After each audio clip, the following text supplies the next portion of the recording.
Аласа аудандық полиция бөлімінің қызметкерлерімен қоғамдық тәртіпті сақтау, жол қауіпсіздігін қамтамасыз ету мақсатында күнделікті патрульдік рейдтік шаралар жұмыстары жүргізілуде.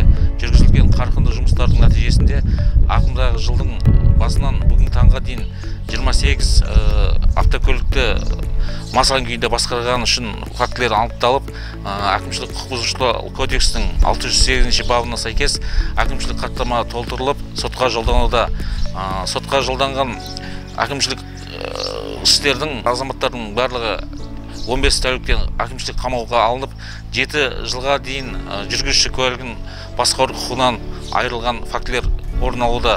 Сонымен қатар 4 азаматтың бұрын масан күйде автокөлікті басқарған үшін жүргізуші куәлігі басқару құқығынан айырыла тұрып автокөлікті басқарғандығы анықталып, аталған кісілерге қатысты қылмыстық кодексінің 346 бабына сәйкес қылмыстық сотқа дейінгі тергеп тексеру амалдары жүргізіліп, анықтау бөлімшесіне өткізілуде.